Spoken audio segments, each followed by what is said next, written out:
So since we last spoke in December, anything new in your life? Oh, just a little thing. I got married this week.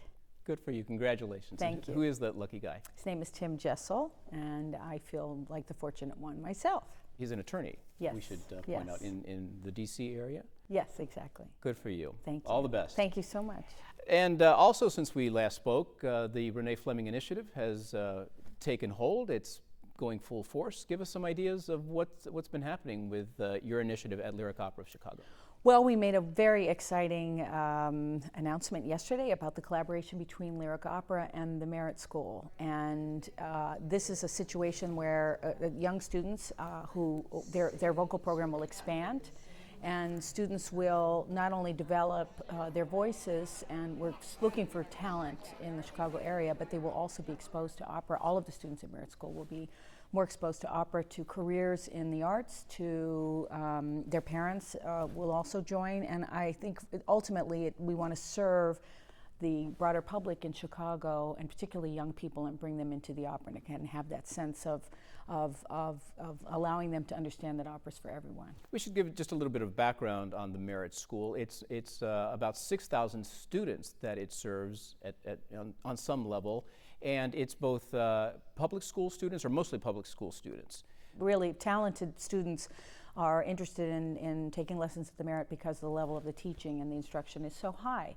And there are many also, there's a fantastic scholarship program at the Merit School, and they're finding talent at an extraordinary rate. I have literally been performing with orchestras and with schools and singled someone out as being especially good, and they said, you know, he came from this school in Chicago called the Merit School. This has happened to me a couple of times. So professional musicians are being groomed there, and also people who will become arts lovers. And you've done work already. I mean, you visited the school before your visit yesterday. You've been there before, but you're doing work over the internet as well, aren't you? You're Yes. Skyping with some of them. Tell us about that. Yes, we've had a test Skype session because I travel so much, and I wanted to be able to check in with students and, in a sense, sort of follow their progress. And be involved in that, and be also enthusiastic and support the faculty there in what they're trying to do, because learning how to sing well, and particularly learning and understanding a tradition as long and as complex as classical music tradition, takes a tremendous amount of instruction, patience, and a real desire and a passion. So I want to be incredibly supportive of that. And I also have real hopes that we'll find some extraordinary singers. It's also, I guess, a sad statement that the school is taking up the slack for the lack of music programs in the schools, in the public schools, which sadly can't afford them anymore. Right. And in fact, for the last 32 years or so, there haven't been a lot of music programs in schools. And maybe these kinds of magnet situations or outside community education opportunities will allow this talent to be discovered despite the decline in school music programs and school arts programs. I mean, it's a shame, because when I grew up, and I went to public school in upstate New York, I was involved in an amazing program, and it played a huge part in my being where I am today. So I think it's very important that we now all pitch in and try to provide these opportunities for students. Speaking of outreach and engaging a new audience and educating a new audience, we're seeing one of the new posters and ads behind you there that are popping up all across Chicago to try to lure a new audience, and it's being advertised in locations that usually don't see Lyric Opera ads. Tell me about this new ad campaign. How much input did you have into it? What was your reaction to it? Well, I had some input because I was able to come in and be involved in experiencing the pitches from the various advertising agencies who were interested in being involved, which was fascinating for me, a great learning experience. And also, I think the message here is exposure. It's about really saying, the doors are open, we want you to try this. Those of you who are intellectually curious, who enjoy experiencing a variety of things, many of the things that we enjoy require a slight investment in time and effort, things that are worthwhile, even if it's food or wine or theater. I mean, this is a great theater town. Mm-hmm. So we want to make sure that people know the Opera House is here and that it's available. And you think about the passion for singing right now.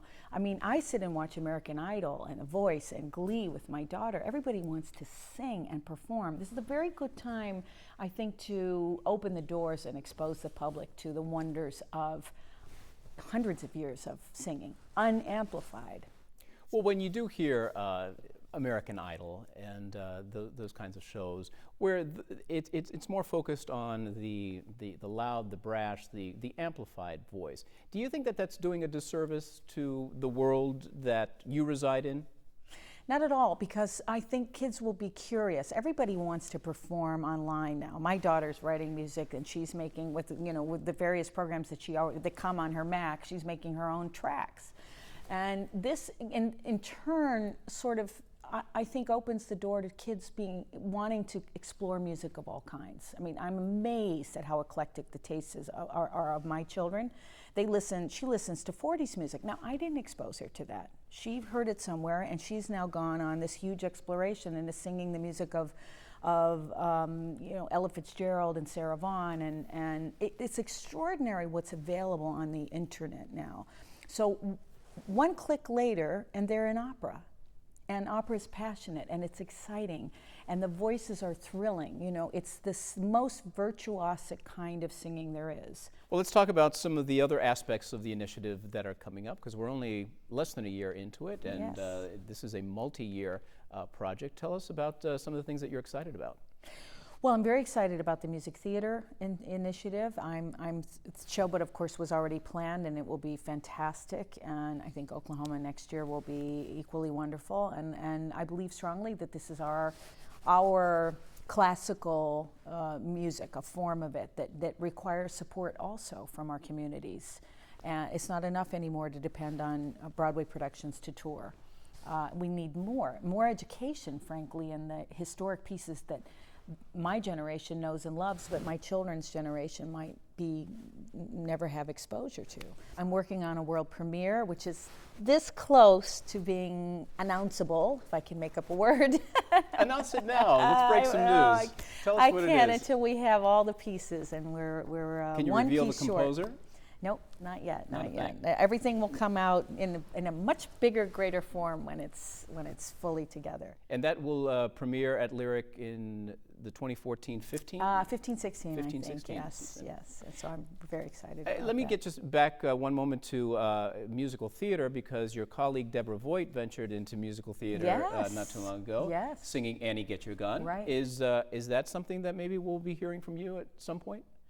Do you know, Not necessarily Annie Get Your Gun, but anything that piques your interest? I grew up singing. I sang Eliza Doolittle when I was 12 years old, and then again in high school. So to have one role under your belt twice before you're 17 is pretty neat. So I don't see anything right at the moment, but I think what I'll do is start concertizing more with music theater repertoire.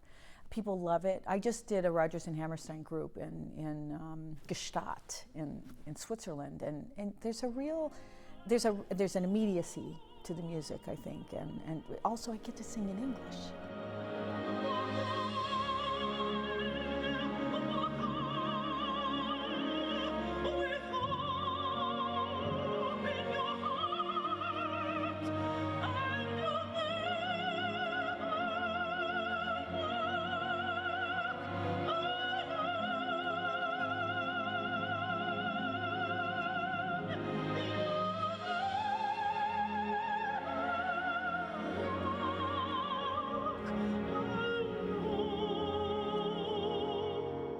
Whether I do anything really staged at some point, I don't know. Right now, it's not in the offing. And as far as the opera world is concerned, anything that you're really excited that might be new for you coming up? Well, I'm very excited to bring A Streetcar Named Desire here. I mean, I saw Andre Previn the other night, and I have to say, in thinking back, that is one of the highlights of my career, that role. Well, that's a role that you premiered, Blanche, right. in the stage Exactly. version, which will be sung here Yes. in 3 years, yes, I believe. I'm very excited about it. I think it's a fabulous. I love new music, and that's one of the reasons why I'm so interested in seeing premieres brought to fruition because I've always loved new music since I used to write. I composed music when I was a teenager. Really? Yes. Any of that still Yes. existent? Well, that helps me sort of appreciate what composers do, and I also sewed my prom dress, and that helps me appreciate what costumers do, and I thank God I can sing, or I'd be in big trouble.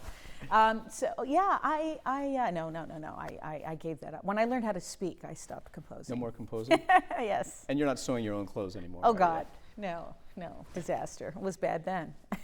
Well, Renée Fleming, it's always a pleasure to talk to you and have you here in Chicago. Thank and we you. look forward to many years of your initiative here. Thank you, my pleasure. Thanks so much. Thanks so much.